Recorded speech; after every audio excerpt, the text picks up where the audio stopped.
How's it going, everybody? My name is Dave Whipple and you're watching Bush Radical.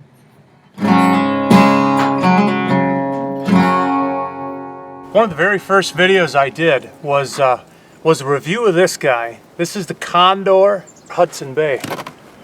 Now the Condor Hudson Bay is one of my favorite knives. Love the pattern, love the utility of it, and I've had it for quite some time now and it has been wonderful. It's a great knife. So I decided to order the next closest thing to this knife and see what it was like. And in this box right here is a Condor Moonshiner. Let's check it out.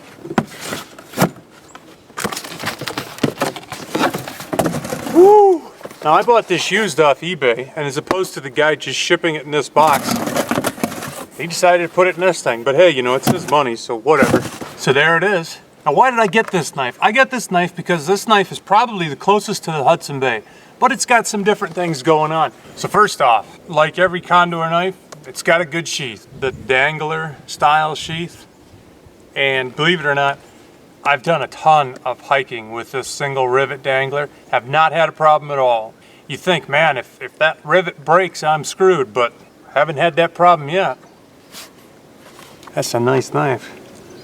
Right off the bat, I can feel that the rivets are sticking up out of the wood. Either they were ground off a little coarse or the wood has shrunk a touch. But you can feel them, man. They grab your skin pretty quick. Both sides, same thing.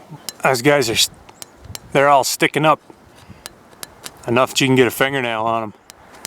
It appears the wood has shrunk. Just like the rivets, the metal is a bit exposed.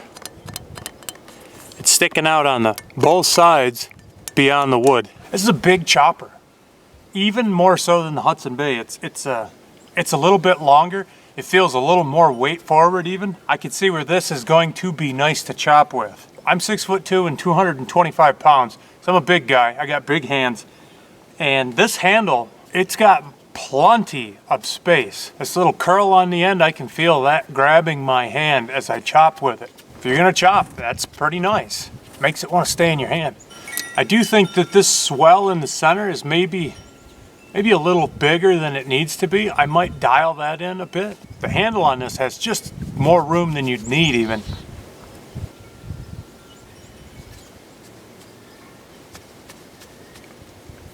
It's got a lanyard hole. If you like that kind of thing, it's got it. The Hudson Bay doesn't, and I know some people have complained about that in the past. The grind on this knife, it comes sharp. I don't usually care about that because I'm going to sharpen it. So are you. I mean, don't lie. You know you're going to do it.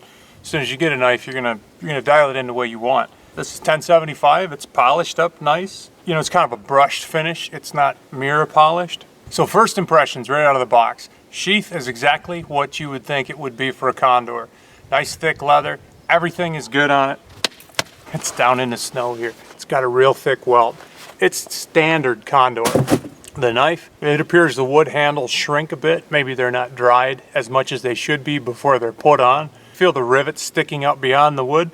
I can feel the metal sticking out beyond the wood. You could oil the handle up and maybe it'll actually swell back to size. I wouldn't bet on that. So you're probably gonna have to sand the rivets down just a fuzz, and you're probably gonna have to sand the metal down just a fuzz to get it to mate back up with the wood so it's all smooth and you're not feeling all these extra edges that you don't need. Truthfully, you could just carry it the way it is. It's not that big of a deal, but if that kind of stuff bothers you, you might have to do that if you get the same knife. I bought this used, and it doesn't look like it ever got used. Whoever had it, I don't know what their problem was with it, but I don't see anything about it yet that I don't like. So there you have it. Those are my first impressions of the Condor Moonshiner. It's standard Condor stuff. Simple, it's made to work, it's got a little bit of fit and finish issues, but that doesn't bother me. The reason I bought this is because I liked another knife that was like this. So the next step is to use this knife, see what I think of it, and then do a comparison, an A-B comparison between the Hudson Bay and the Moonshiner. I think that is the obvious next step, because if you got a knife that you really love and you get another one that's similar to it, why not compare them and see which is which and what makes one better than the other, or different at least. This is Dave Whipple and you're watching Bush Radical. Thank you guys for hanging out with me for this unboxing of the Condor Moonshiner. Please leave any questions you have below, any comments. If you have experience with this knife, Let me know what you think and what your impressions are. Thanks for watching. Be radical, eh?